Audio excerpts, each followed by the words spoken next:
ክቡር ጠቅላይ ሚኒስትር ዶክተር አብይ አህመድ፣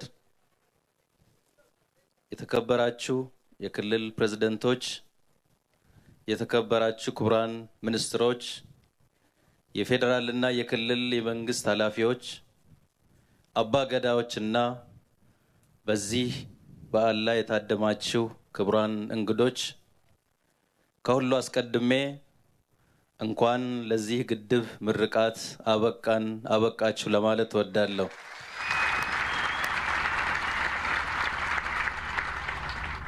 ይህ ግድብ ተሰርቶ በዛሬው ዕለት ተጠናቆ ለሀገራችንና ለህብረተሰባችን አገልግሎት ሲውል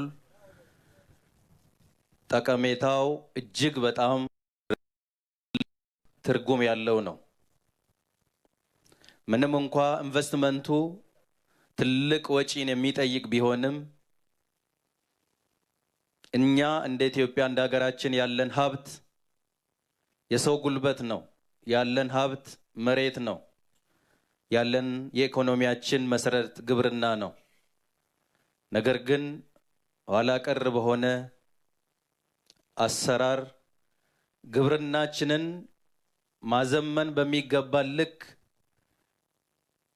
ባለመቀየራችንና ያለንን ሀብት አሟጠን ባለመጠቀማችን የሚገባንን ያህል ጥቅም እያገኘን አልነበረም። በተለይም ሀገራችን በውሃ የታደለች ለም መሬት ያላት አገር እንደመሆኗ የሀገራችንን ኢኮኖሚ የህብረተሰባችንን ኑሮና ህይወት ለመቀየር እንዲህ አይነት ስራዎች ላይ ትኩረት ሰጥተን መስራቱ እጅግ በጣም አስፈላጊ ነው። ይህ ግድብ ዛሬ ስራ ላይ ጥቅም ላይ እንዲውል ሲደረግ በሀገራችን ኢኮኖሚ ውስጥ ያለው ጠቀሜታ እጅግ በጣም የጎላ ነው።